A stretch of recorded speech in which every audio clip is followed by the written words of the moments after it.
Hello everyone, Raven here. I just wanted to do a quick kind of showcase of my Guardian farm. This is a little different than most in that it has an experience mode and a normal drop mode, but it also has a built-in squid farm as part of it as well. So let me show you around here. The addition of the ink sac farm built into this is maybe unique. I've never seen anybody else do this, but it was real easy to do, and I also want to just kind of show you how that worked. So basically the two modes of this thing, like I said, are, well, there's three modes, I guess. There's Guardian drop mode, there's experience mode, and then there's squid farm mode. So right now this is set, the experience mode is set to on, which means that there's a single lava blade there. If I turn this off, you get two layers of lava, and now when we drop the Guardians through, they take enough damage that they'll just die once they get to the very bottom. You see the webs at the bottom, those are super important here because Guardians like to jump, and that was the trick to making this work. In order to keep them from jumping back up into the lava and taking more damage and dying in the lava and losing the drops, which about half of them will do if those aren't there, I put the webs there. And so once they hit that, they just stick to it like glue. And then let me go ahead and turn this off, and I want to show you basically about the second they get to the bottom is when they die. And so the hoppers that are underneath those slabs will instantly pick up their drops. So you can see them sinking down into those webs, and right about the time they hit the bottom, they just are done. And of course that last guy has to be difficult because I closed it just as he was going through. So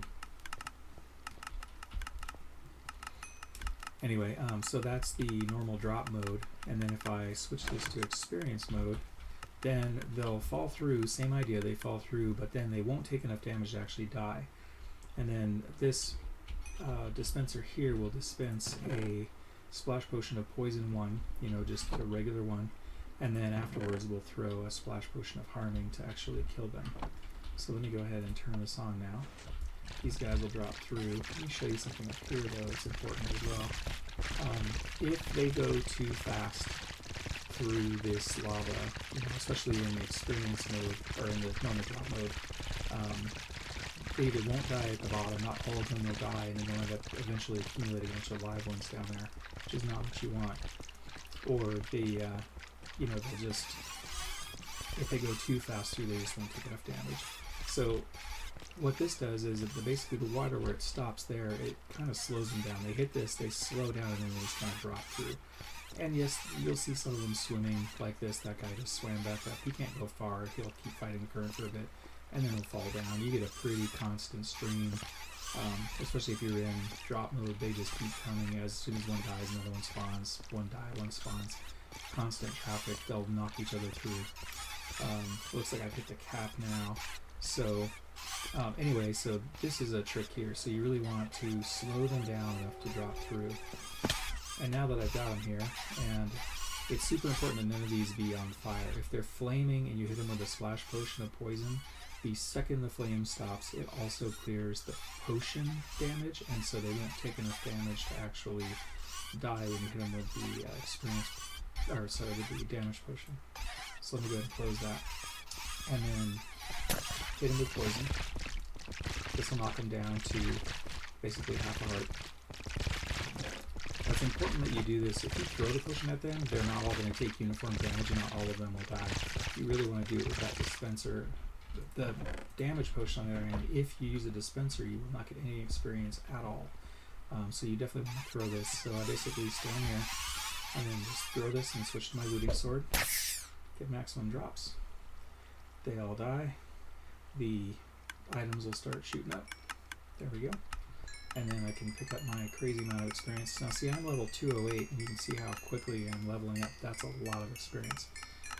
One shot here from level basically 0, doing one full set of Guardians like that will get you up to about level, I think it's right about 30 or 32, something like that, for one set of Guardians. And you do that over and over again, it racks up pretty quickly. So I'm going to go ahead and switch this back to normal drop mode because I want to show you how the farm spawns them real quickly. So this is a fairly typical design, I think.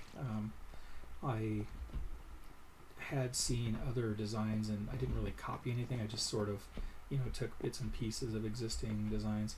Okay, so now that they're dying down there, you'll start seeing spawns. They're not going to spawn right next to me because I'm too close, but you see they spawn and they pretty quickly drop down. So once they drop to the level of the gates, they just fall through, land in the water streams, which then push them into the middle. This row of slabs I just recently added in because they would hop out and they would take forever to get dropped down in there sometimes. You'll see them fighting the current a little bit, but eventually they stop and they get in the middle.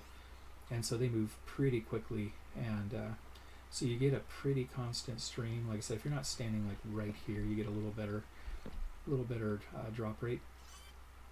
But you can see that these guys they're coming down at a fairly good rate. You'll have some will swim around, but they don't stay up there very long.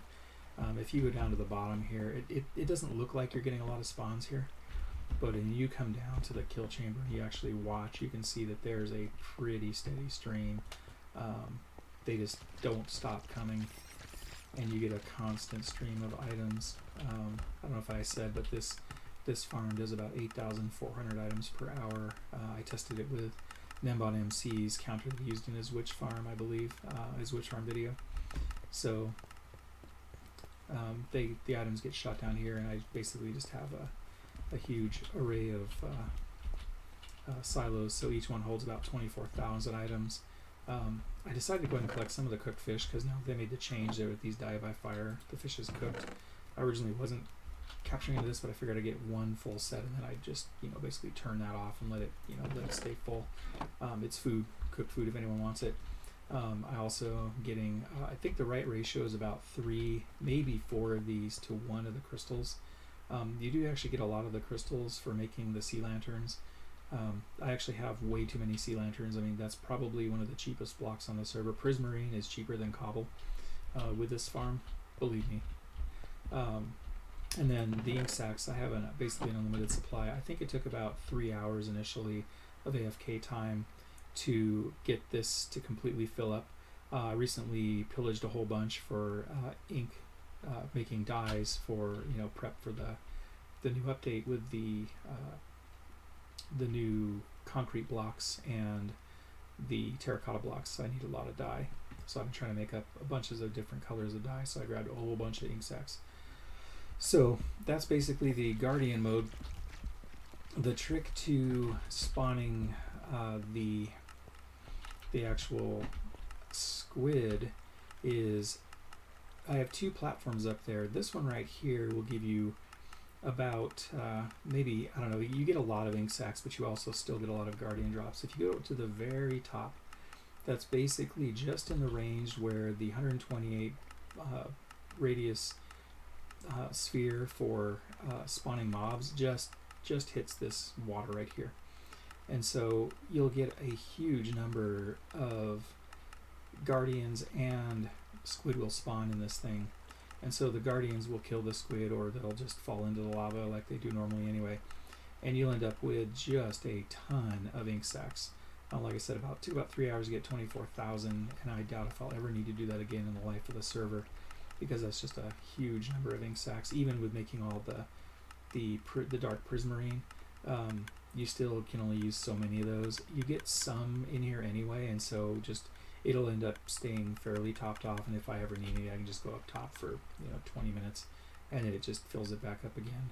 So you really will never ever have to worry about ink sacs again if you build a system like this. Like I said, really the trick is just AFKing up high enough to where you're just clipping the boundary box here. Now, the other thing that makes this work is if you were to drop these to bedrock, they would despawn before they got to the bottom. With this setup here, you can be up at the top spawning squid and Guardians, and they'll die right here without despawning, and so you don't end up losing all of your drops, or your potential drops, because all the mobs just despawn. So that's actually the little trick there. That's pretty much it. I do have this thing set up with, overflow protection and all that stuff, and you come over here and you craft the blocks, and then you drop them into here. This is a sorter that will sort them into each of the individual silos. Like I said, these are probably some of the cheapest blocks on the entire server. All of these prismarine, the dark prismarine, even those, I have a warehouse full of these things, where I probably have, maybe twice as much as this here, in another location where I just have them just stockpiled.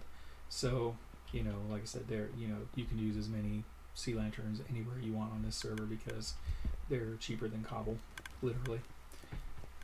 They just take time to craft, which I've gotten pretty good at that, so not a big deal.